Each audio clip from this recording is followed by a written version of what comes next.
Hello, magandang gabi po sa lahat. Naririnig po ba ako ng maayos? Malinaw po ba ang ating sound? Ayan, okay. Sige po. Ups. At muli po, good evening sa bawat isa. At salamat po sa Lord dahil tayo ay nagpapatuloy sa ating Bible study ngayong gabi at every Tuesday. Patuloy tayong nakakapag sama-samang sama-samang matuto at maisabuhay yung salita po ng ating Panginoon. At nung last Sunday, konting recap lang din po, nagbigay po ng ang ating mga facilitators noong nakaraang linggo ay sila Tita Cynthia at kasama din po niya si Tita Cherry. At nagbigay si Tita Cynthia ng mga puntos na nakalagay din or in regards din sa Bible about sa ating bagong identity, which is to have strong motive sa ating pagbabago or sa pagpapabago sa atin ng Panginoon. Number one, we are a child of God. Pangalawa, ay we are the bride of the Son. At pangatlo, we are the home of the Holy Spirit. At pinalakay din ni Tita Cherry last time yung freedom na nagmumula sa ating Diyos at yung kanyang dakilang pag-ibig sa atin. Siyempre, that we are God's masterpiece. And today ay nasa ikaapat na gabi na po tayo ng ating Bible study at mag-facilitate po sa atin ngayon ay ang Ate Tiny at ang Ate Tita Chit. And ang kanilang topic for tonight ay how are you going to change part 1. Okay, so next week meron pa tayong kasunod na part 2. At before we start yung ating at Bible study for tonight ay nanihado po muna tayo ay mag-pray. At tingin ko gusto mag-pray ni Kuya Timmy eh. Kasi nag-birthday siya nung Sunday. Kuya Timmy, nandiyan po ba kayo? Yes po. Ayun. Okay, come on. Let us pray. Manalangin po tayo mga kapatid. Maraming Diyos na dakila at mapagpala. Salamat Panginoon sa gabing ito na patuloy niyo pong pinagkaloob. Salamat sa mga natapos na gawain sa buong araw. Salamat o Diyos dahil lagi po ninyo kaming kasama sa araw-araw Panginoon. Salamat din Lord sa pagkakataon nito na patuloy na ang pag-aaral namin na we can change. Salamat o Lord dahil sa biyaya ninyo Panginoon ay ah, kami ay makakapagbago, Panginoon, ng personality, ng pagkakilanlan, Panginoon, dahil sa habag at biyaya ninyo, O Diyos. Samahan niyo po kami, Panginoon, sa patuloy na pag-aaral namin ngayon. Ang gagamitin niyo pong tagapagsalita ay patuloy niyo po silang pangunahan, gabayan, at even kami, Panginoon, ng mga makikinig. Ihandaan niyo rin, Panginoon, ang aming mga puso at isipan. Nang sa ganun, Panginoon, ay lalo naming maunawaan at maintindihan ang nais mong paggawa sa amin sa bawat isa sa amin ng Diyos. Salamat o Diyos sa gabing ito. Kayo po Panginoon na patuloy na manguna at maitaas sa buong oras ng aming pag-aaral, Panginoon. Ang lahat ng ito, Ama, dinadalangin namin sa madali sa pangalan ni Jesus. Amen. Amen. Thank you po, Kuya Timmy. At sa ating pagpapatuloy, binibigay ko na po ang time na ito para kay Tita Chit at Ate Time. Salamat po. Ayun po, good evening po sa bawat isa. Um, Wait lang po natin yung share screen po ni Ate Cha. Meron po tayong nasa bagong chapter na po tayo ng book. Meron po siyang title na How Are You Going to Change? And pasensya na po kung di po ako makakapag-open ng cam, baka po kasi mag-lag po yung internet ko po. Ayan po.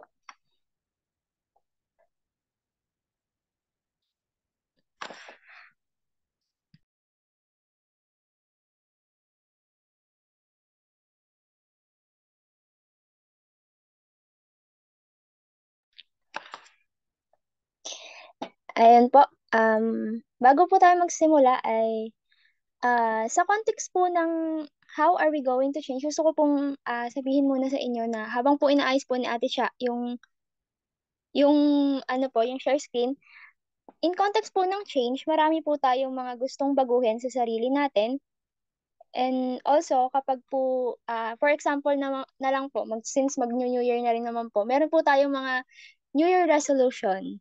Yung mga goals po natin na gustong baguhin sa sarili natin. And ayun po yung mga goals na gusto nating i-achieve para mabago yung sarili natin. Pero po dito sa topic po natin ngayon, which is, how are you going to change? Maaring mayroon tayong mga kasalanan na paulit-ulit nating kino-confess sa Lord kasi paulit-ulit din naman natin kasing ginagawa or kino-commit. Pero after confessing our sins and humingi tayo ng kapatawaran sa Diyos, we still commit the same sin. And we all come to the point na sobrang desperado na tayo na magbago. And sinusubukan natin yung best natin to change and fight that temptation.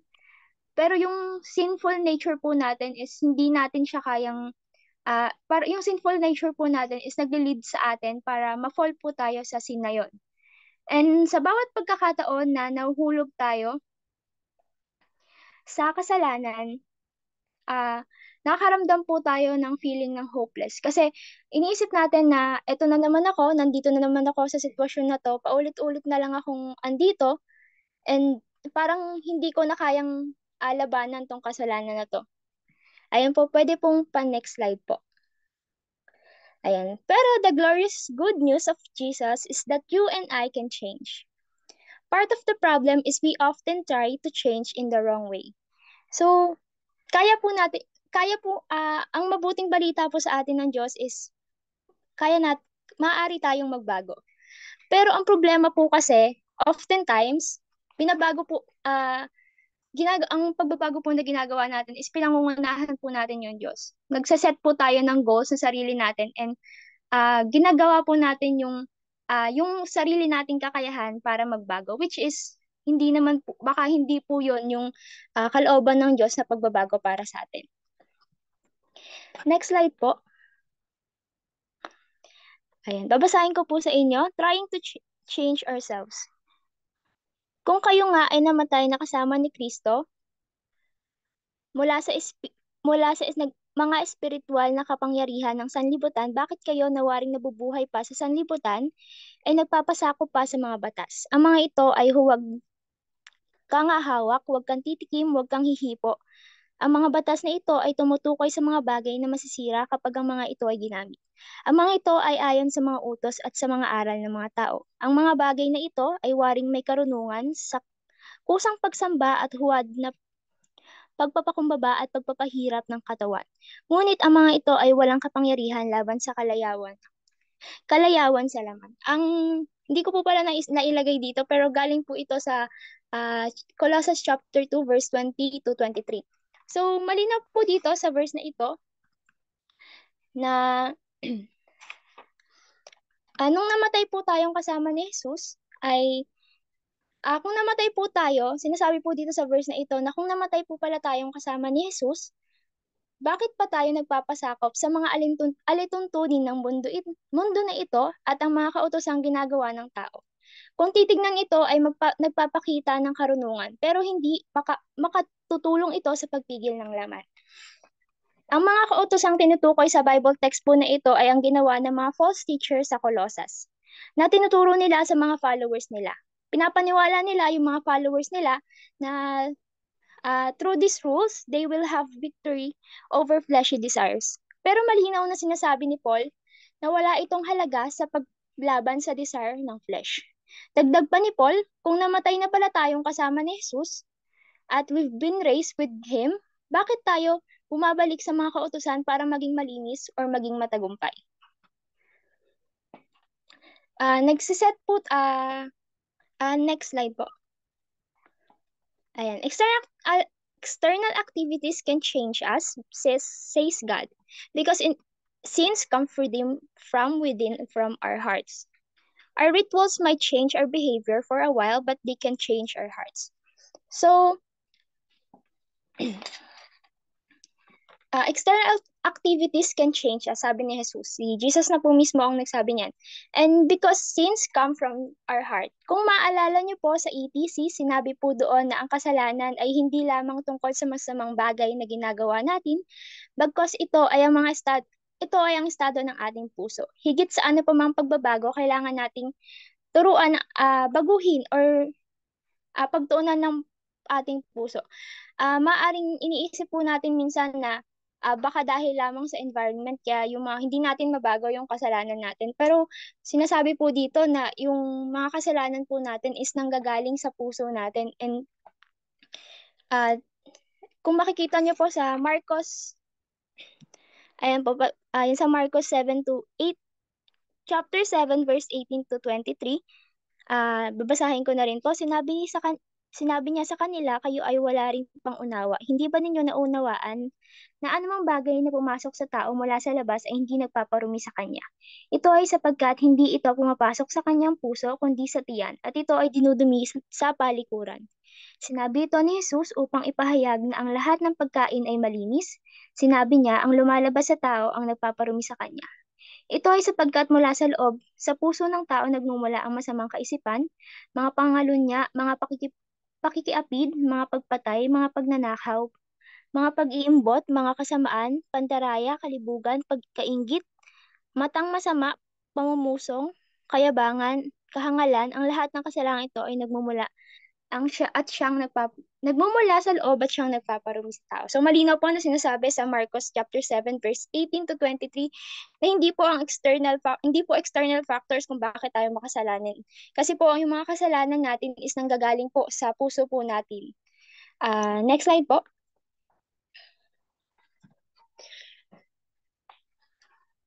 Next slide po. Ayan, what law can and can't do. So we are Christian by faith, but next slide po. Ayan. So sinasabi po dito sa may part na ito na we are Christian by faith, but we keep going by following the law. And kung isipin, okay naman since yung mga kautusan na sinusunod naman natin is galing naman siya sa Diyos. Pero malinaw po na sinasabi ni Pablo that we continue as we began through faith in what Jesus has done for us. Yan yung pong basahin ko, yung Colossians chapter 2 verse 6 to 7. Therefore, as you receive Christ the Lord, so walk in Him, rooted and built up in Him, and established in the faith, just as you were taught, abounding in thanksgiving. Next slide po. Isa pa po itong galing po sa Galatians chapter 3, verses 1 to 3. You foolish Galatians, who have bewitched you? Before your very eyes, Jesus Christ was clearly portrayed as crucified. I would like to learn just one thing from you. Did you receive the Spirit by observing the law, or by believing that you heard? Or by believing what you heard? Are you foolish? Are you so foolish after beginning with the Spirit? Are you now trying to attain your goal by human effort? So, ang Christian life po natin is nagsimula noong nagkaroon tayo ng pananampalataya kay Jesus. At noong naniwala tayo na namatay si Jesus para sa para sa kabayaran ng ating kasalanan. At hindi noong nagsimula tayong sundin ang mga kautusan at isang kahangalang isipin po na pwede tayong kaya po tayo maipo-consider na righteous is dahil po sa human effort or dahil po sa sarili nating kakayahan. We become, next slide po.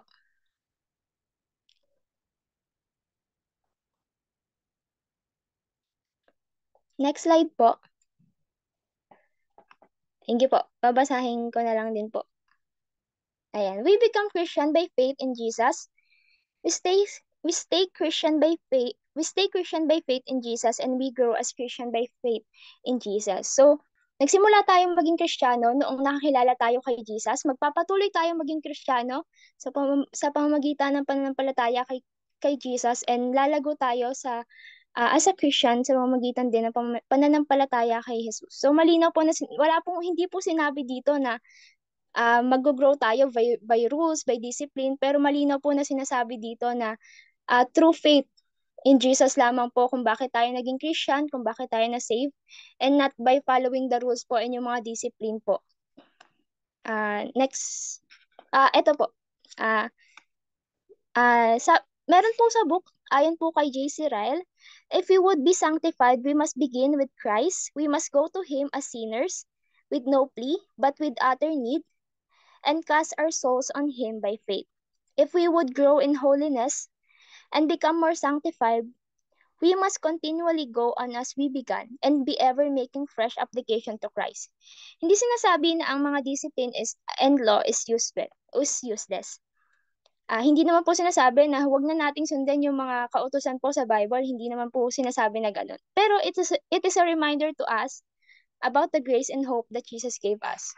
What the law does to us is show us na hindi natin kaya na abutin yung standard ng Diyos or to be good enough para sa Diyos. Ang point ng law is to show us yung righteousness na ino-offer ng Panginoon sa atin. Next slide po. Repenting of righteousness. Ayan po. Next slide po ulit. Meron pong term na ginamit po doon sa book, which is legalism. It is a strong tendency to want to live by a list of rules.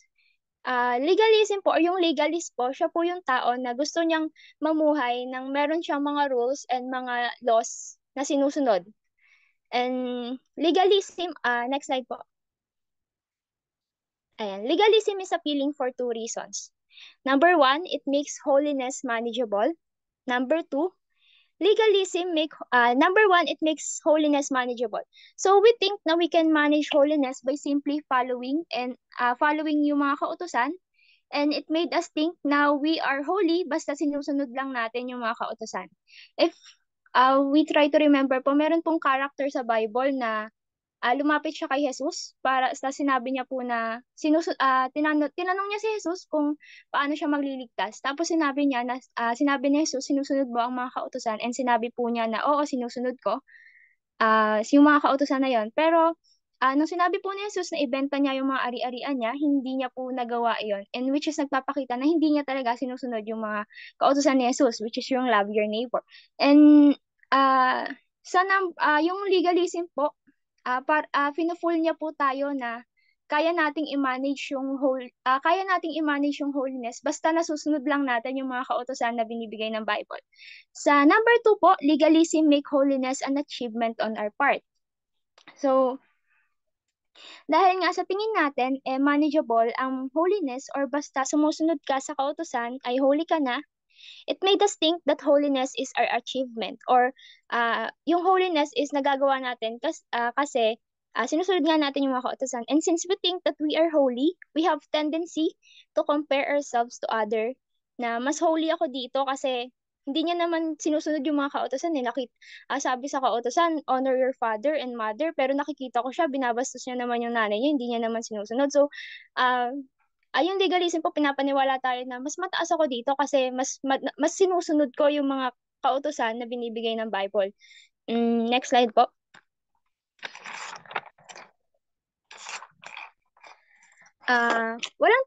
No one thinks of himself as a legalist. Such person just think of themselves as someone who takes holiness seriously. Walang tao na amin or tingin sa sarili niya ay legalist siya. Ang tingin niya lang sa sarili niya ay he just takes holiness seriously. But if you really want to see a legalist, tumingin po tayo sa salamin, baka isa tayong legalist. At makita natin deep in our heart, we have that desire to prove ourselves, nananahan sa puso natin ang kasalanan, and tayo naman, dahil nga gusto nating patunayan sa sarili natin na we can fight that sin alone or in our own way, para sinusubukan natin na labanan yung kasalanan sa sarili nating kakayahan para ma-prove yung sarili natin na hala, nalabanan ko yung kasalanan sa pamamagitan lamang ng sarili ko. Parang nagkakaroon po tayo ng pinapatunayan natin yung sarili natin sa sarili lang rin natin. And nakakatakot dahil we may be a legalist or we are in battle with legalism. That's why we have to assess ourselves and repent our sins. At yung thought na matuwid tayo dahil sumusunod tayo sa mga kautusan. Next slide po. Ayan po. Sa Philippians chapter 3 verse 4 to 9, hayaan niyo pong basahin ko sa inyo. If anyone else thinks he has reason for confidence in the flesh, I have more. Circumcised on the 8th day of the people of Israel, of the tribe of Benjamin, a Hebrew of Hebrews, as to the law of Pharisee, as to zeal, a persecutor of the church as to the righteousness under the law, blameless, but whatever gain I had, I counted as loss for the sake of Christ. Indeed, I count everything as loss because of the surpassing worth having of knowing Christ Jesus my Lord. For his sake I have suffered the loss of all things and count them as rubbish, in order that I may gain Christ and be found in him, not having a righteousness of my own that comes from the law, but that which comes through faith in Christ, the righteousness from God that depends on him. So sinasabi po dito na po, ni Paul na he had more reason to consider righteous. Kasi tinuli po siya, which is tung sa mga Israelita po is sisimbolize po to ng pakikipagtipan ng Diyos. And tapos galing po siya sa lipi ni Benjamin. Kung pagbabasihan naman daw po yung mga kautusan ng mga Pariseo is i-consider din po siyang matuwid kasi inusig niya yung mga iglesia. Walang pwedeng isumbat kay Pablo kung ganitong mga bagay ang pagbabasihan para masabing matuwid. Pero noong nakilala si Pablo kay Jesus, lahat ng bagay na pinapahalagahan niya ay tinuring niyang walang halaga. Dahil para sa kanya, ang tunay na mahalaga ay lalo pang makilala si Jesus. He realized that rule-based righteousness is not righteousness at all. Dahil ang righteousness ay nanggagaling sa Diyos that depends on faith and not by rules and discipline. Meron pong isang character dito. Pwede pong palipat sa next slide. Si Bob Kauflin po, isa po siyang songwriter. He describes a 3-year period of hopelessness in his life characterized by depression, panic attacks, and itching. He confessed this hopelessness to a pastor. So, nung confess po siya sa pastor, is nagulat po siya sa naging response ng pastor sa kanya. Kasi sinabi po ng pastor na pinag-confessan niya is, I don't think you're hopeless enough. Because if you're hopeless, you'll stop trusting the things you can do to change the situation and start trusting in what Jesus Christ has already done for you. And every time binago po nun yung perspective ni Bob Kauflin, and every time that he felt anxious and hopeless, nire-remind niya yung sarili niya na I am hopeless person, but Jesus Christ died for us. Died for hopeless people. And malinaw po dito sa ano na ito na kung dun po sa mga binasa ko kanina na ang pagbabago po is not just about following rules. Hindi po tayo kayang baguhin ng rules. Pero ang pagbabago po is nagsisimula po siya nung nakilala po tayo kay Jesus. And sinabi nga po dito na through Christ, mababago tayo. And yun lang po, binibigay ko na po kay Tita Chit po. Si Tita Chit na po ang susunod po na magpe-present.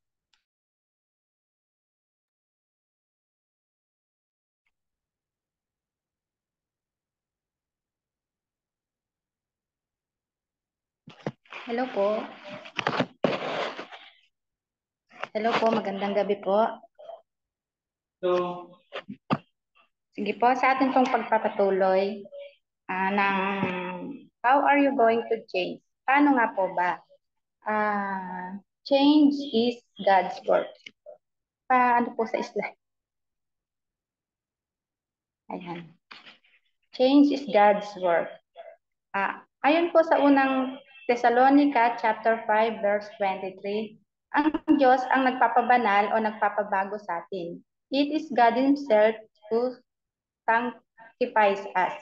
Sabi po sa unang Thessalonica chapter 5 verse 23, naway lubusan kayong gawing banal ng Diyos na siyang nagbibigay ng kapayapaan at naway panatilihin niyang walang kapintasan ang buo ninyong katauhan, ang espiritu, kaluluwa at katawan hanggang sa pagparito ng ating Panginoong Hesukristo.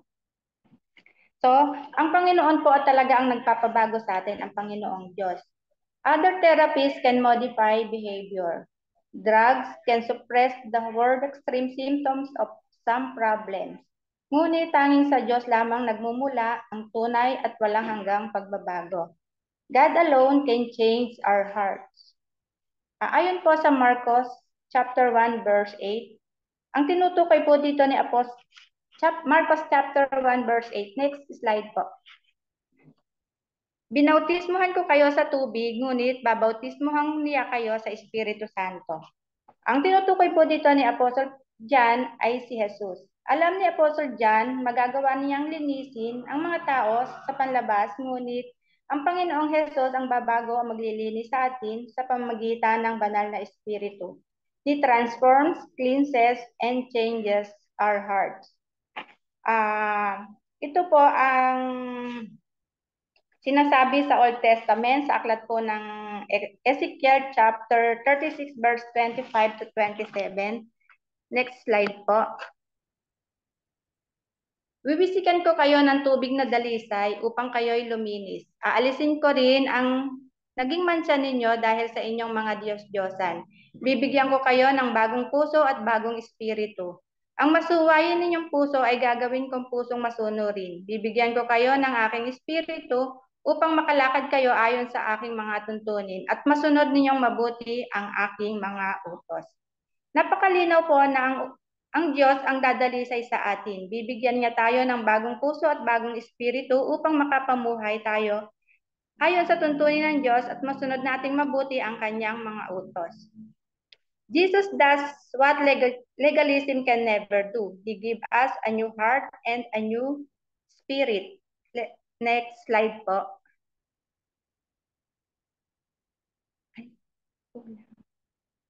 Sige po. Without this inner transformation, we can never please God. People aren't changed by therapy or analysis, not even biblical analysis. We are changed by God. So change both in our hearts and the action that flow from our hearts must come from God Himself. Then sa susunod po, the liberating work of the Father. Ayon po sa Hebreo chapter 12 verses 10 to 11, next slide po. Sa loob ng maikling panahon, dinisiplina tayo ng ating mga magulang para sa ating ikabubuti. Gayon din naman, tinutuwid tayo ng Diyos sa ikabubuti natin upang tayo ay maging banal tulad niya. Habang tayo itinutuwid, hindi tayo natutuwa kundi naghihinagpis. Ngunit pagkatapos niyon, nararanasan natin ang kapayapaan, bunga ng pagsasanay sa matuwid na pamumuhay. So God the Father is intimately involved in our lives, and the purpose of that involvement is that we might share in His holiness. Sa ating pamilya, itinuturo naman sa atin ng ating mga magulang ang good values and behavior. Dinidisiplina tayo sa kanilang kaparaanan para sa ating ikabubuti o kapakanan. Gayon din ang Diyos Ama. Ngunit ang pagdisiplina ng Diyos Ama ay perpekto. Ito ay laging sa ikabubuti natin. Ginagawa ng Diyos ang lahat upang tayo ay mas maging malinis o banal. His work in our lives will ultimately produce a harvest of righteousness and peace. Ito ay nagbubunga, umaani ng matuwid at mapayapang pamumuhay. God always and only discipline us to strengthen our relationship with Him. It is always an act of love. Ito rin ay tanda na tayo ay tunay na anak ng Diyos. Ayon po sa Hebreo chapter 12 verse 8, kung ang pagdidisiplina na ginagawa sa lahat ng anak ay hindi gagawin sa inyo, hindi kayo tunay na mga anak, kundi kayo'y mga anak sa labas. Sabi nga po, kung hindi raw tayo pinapalo ng ating mga magulang, kapag tayo nagkakamali, hindi tayo mahal ng ating mga magulang. God uses hardship to weaken our allegiance to this world and to set our hope on the world to come, to weaken our dependence on worldly things and strengthen our faith in Him. Ayon po sa Roma chapter 5 verse 1 to 5, sapagkat napawalang sala na tayo sa pamagitan ng ating pananampalataya, mayroon na tayong mapayapang relasyon sa Diyos sa pamagitan ng ating Panginoong Hesukristo. Sa pamamagitan ng pagsampalataya kay Hesukristo, tinamasa natin ang kagandahang loob ng Diyos at tayo nagagalak dahil sa pag-asang tayo ay makakabahagi sa kanyang kaluwalhatian. Hindi lamang iyan, ikinagagalak din natin ang mga kahirapang ating tinitiis dahil alam nating ito'y nagbubunga ng pagtsatsaga. At ang pagtsatsaga ay nagbubunga ng katatagan at ang katatagan naman ay nagbubunga ng pag-asa. At hindi tayo binibigo ng pag-asang ito sapagkat ang pag-ibig ng Diyos ay binuhos na sa ating mga puso sa pamamagitan ng Espiritu Santo na ipinagkaloob sa atin ng Diyos. Ayon naman po sa Santiago chapter 1 verse 2 to 4, mga kapatid, magalak kayo kapag kayo dumaranas ng iba't ibang uri ng pagsubok. Dapat niyong malaman na napatatag ang ating pananampalataya sa pamamagitan ng mga pagsubok. At dapat kayong magpakatatag hanggang wakas upang kayo maging ganap at walang pagkukulang. Ayon naman din po sa unang Pedro chapter 1 verses 6 to 9, ito'y dapat ninyong ikagalak kahit na maaaring magdanas muna kayo ng iba't ibang pagsubok sa loob ng maikling panahon. Ang gintong nasisira ay pinaparaan sa apoy upang malaman kung talagang dalisay. Gayon din naman, ang inyong pananampalataya na higit na mahalaga kaysa ginto ay pinaparaan sa pagsubok upang malaman kung ito'y talagang tapat. Sa gayon, kayo'y papupurihan, dadakilain at pararangalan sa araw na mahayag si Hesukristo. Hindi ninyo siya nakita kailanman, ngunit siya'y inibig na ninyo. Hindi pa rin ninyo siya nakikita hanggang ngayon, ngunit sumasampalataya na kayo sa Kanya. Dahil dito'y nag-uumapaw na sa inyong pusong kagalakan, di kayang ilarawan sa salita, sapagkat tinanggap na ninyo ang bunga ng inyong pananampalataya, ang inyong kaligtasan. So sa mga talata pong aking nabasa, ay sinasabi po dito, kung tayo'y dumaranas ng mga pagsubok, dapat natin itong ikagalak dahil kung tayo dumaranas ng pagsubok, lalo tayong lumalapit sa Panginoon dahil lalo tayong sumasampalataya sa Kanya, nagtitiwala na hindi niya tayo pababayaan.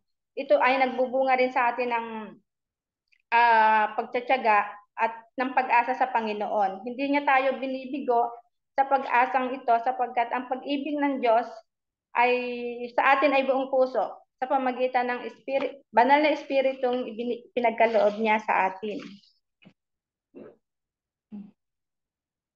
Kahit ang anak ng Diyos na si Jesus Christ ay ginawang ganap sa pamagitan ng pagtitiis ayon sa Hebreo chapter 2 verse 10, sa pamagitan ng pagtitiis ay ginawang ganap ng Diyos at nang sa gayon ay kapagdala siya ng maraming tao patungo sa kaluwalhatian. Ito'y dapat lamang gawin ng Diyos na lumikha at nangangalaga sa lahat ng bagay sapagkat si Jesus ang tagapanguna ng kanilang kaligtasan. So malinaw po na si Jesus ang nagbibigay kaligtasan sa atin.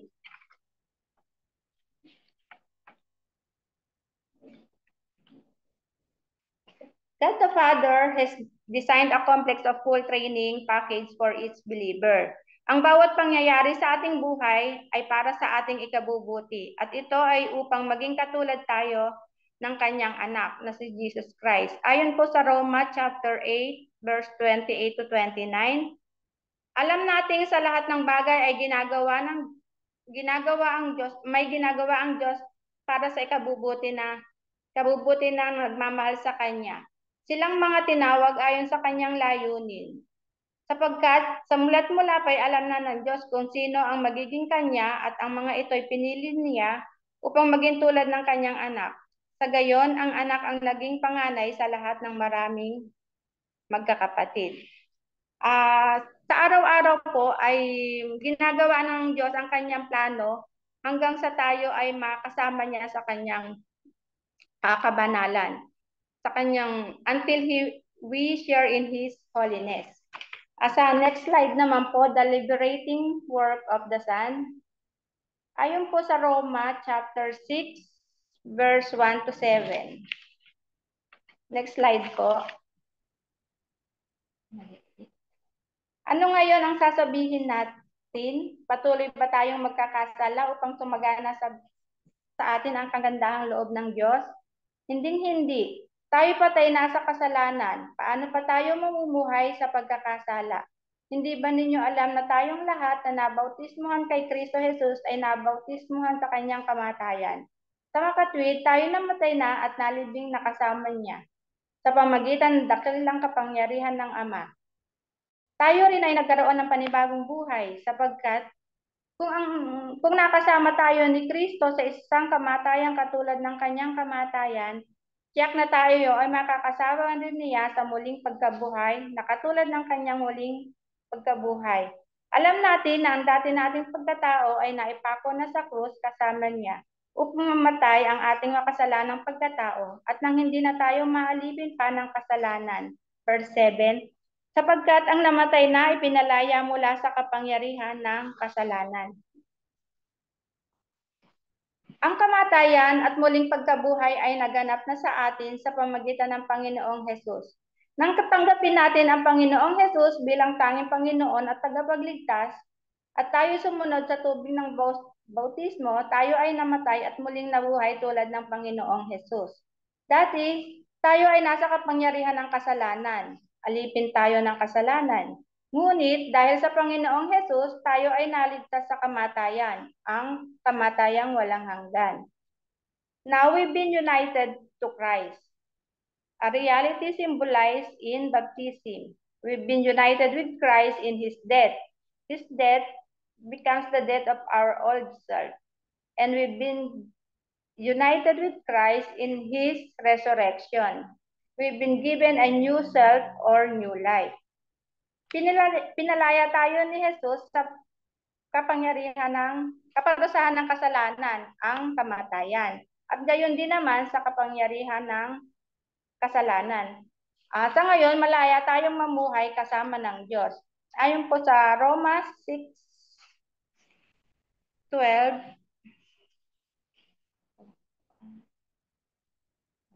ayun.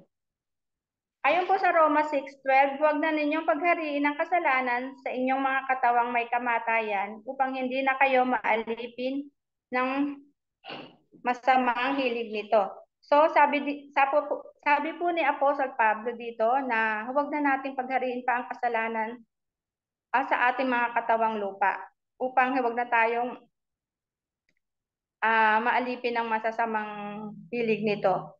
At sabi naman din po sa Romans chapter 6 verse 14, sapagkat hindi na dapat maghari sa inyo ang kasalanan dahil kayo ay hindi na namumuhay sa ilalim ng kautusan, kundi dahil sa kagandahang loob ng Diyos. So napakalinaw po dito na tayo na ay namumuhay na ngayon dahil sa kagandahang loob ng Diyos. Kaya wag na natin paghariin pa ang makasalanan sa ating katawan.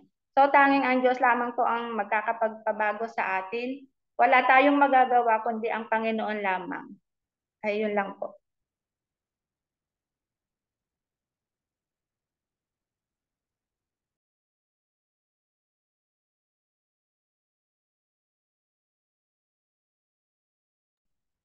Alright.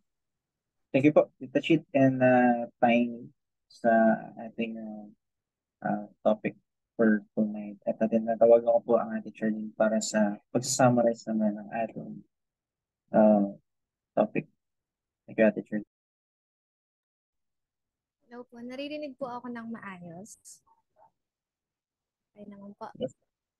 Yes, okay po. Sige po, tayo po ay magkaroon ng short recap about po sa atin pong napag-aralan ngayon. First of all po, thank you po kay Ate Tiny at kay Tita Chit na nanguna po sa atin sa gawain po natin ng Bible study.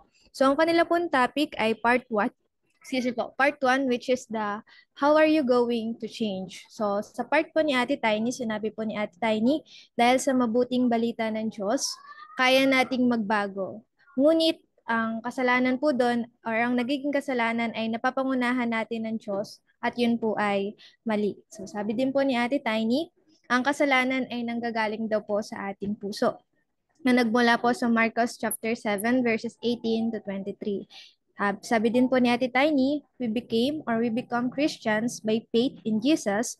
We may stay Christians by faith in Jesus. And we grow as Christians by faith in Jesus. And binanggit din po ni Ate Tiny yung about sa legalism kanina. So, sabi po ni Ate Tiny, legalism is a feeling for 2 reasons. So, may dalawa daw pong reasons. Una, it makes holiness manageable. And second, legalism makes holiness and achievement on our part. Sabi po ni Ate Tiny kanina, ni-remind po tayo na tingin daw po tayo sa salamin kasi baka nagiging legalism na tayo or nagiging legalist na tayo sa atin pong sarili. nalalabanan ng kasalanan or dahil lang po sa ating sarili. Nagiging way na po natin yon, sabi ni Ate Tayo ni kanina. So, in that way po, tayo po ay nagkakasala. And sabi din po ni Ate Tiny, we are battling legalism. So, nabanggit din po ni Ate Tiny kanina yung righteousness is from God. So, hindi po ito nanggagaling sa atin. Pagbabago noong nakakilala tayo sa Diyos. Ang pagbabago ay nagsisimula po nung tayo po ay nakakilala sa Diyos. And then next po, yung kay Tita Chit, sabi po ni Tita Chit, change is God's work. So, Panginoon lamang. Then, pagdiinan din po natin yung word na yon dahil ilang beses din po inulit ni Tita Chit. So, Panginoon lamang ang nakakapagbago sa atin. So, malinaw po na sinabi na ang Diyos lang po ang makakapagbago sa atin. God alone can change our heart. Then, meron pong point si Tita na the liberating work of the Father. So, perfect ang pagdidisiplina sa atin ng Diyos, sabi po ni Tita.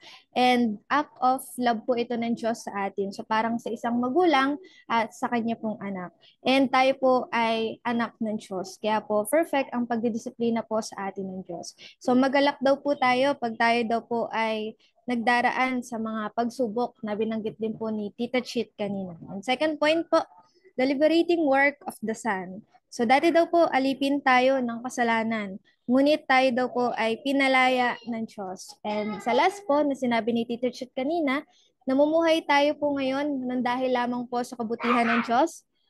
So wag na daw po natin na hangarin or wag na po tayong bumalik sa mga kasalanan na mayroon po tayo sa atin pong buhay or paglabanan po natin yung mga kasalanan po na mayroon tayo. So yun lang po yung atin pong short recap sa atin pong Bible study. Thank you po.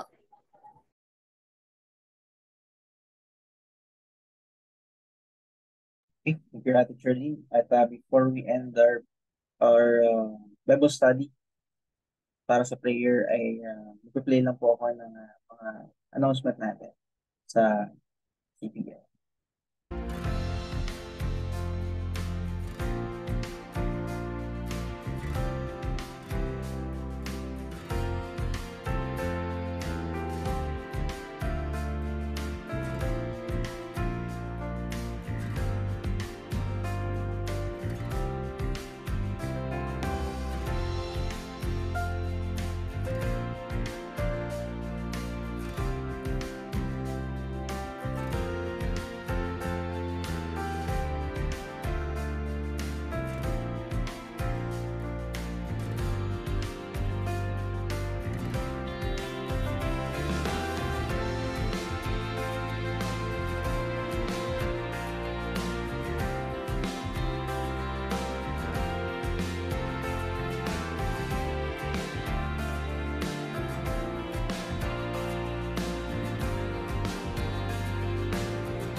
Okay, salamat po sa Panginoon sa gabi pong ito dahil tayo nakapakinig na naman ulit ng kanyang salita. At salamat din po kay Tita Chit at kay Ate Tiny sa pag-facilitate ng ating Bible study for tonight. At as we end yung ating Bible study for sa gabi na ito sa part 1. So ngayon, next week, part 2 na po tayo ng ating Bible study. How are we going to change? Okay, so sa pag-end po natin, tayo po ay mag-closing prayer.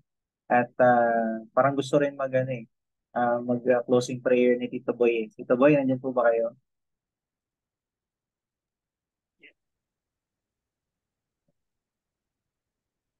Thank you po, Tito Boy.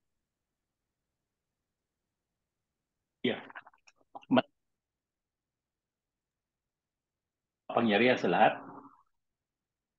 sa mga Ah, dito na ang bawat isa Panginoon ay nat na Panginoon.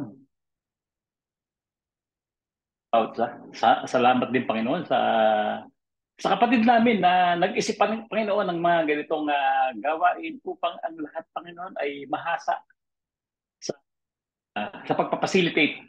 At dalangin namin Panginoon na kayo Panginoon yung gumabay sa bawat isa sa amin. Kayo yung magkaloob ng wisdom upang at Panginoon ay makatugon sa lahat Panginoon ng pinag-uutos mo sa amin, yung amin po yung Great Commission Panginoon. Salamat po dahil alam namin na napakahalaga po nito. Dahil sa pamamagitan nito Panginoon ay nailalapit namin yung mga tao na hindi pa nakakakilala sa iyo Panginoon.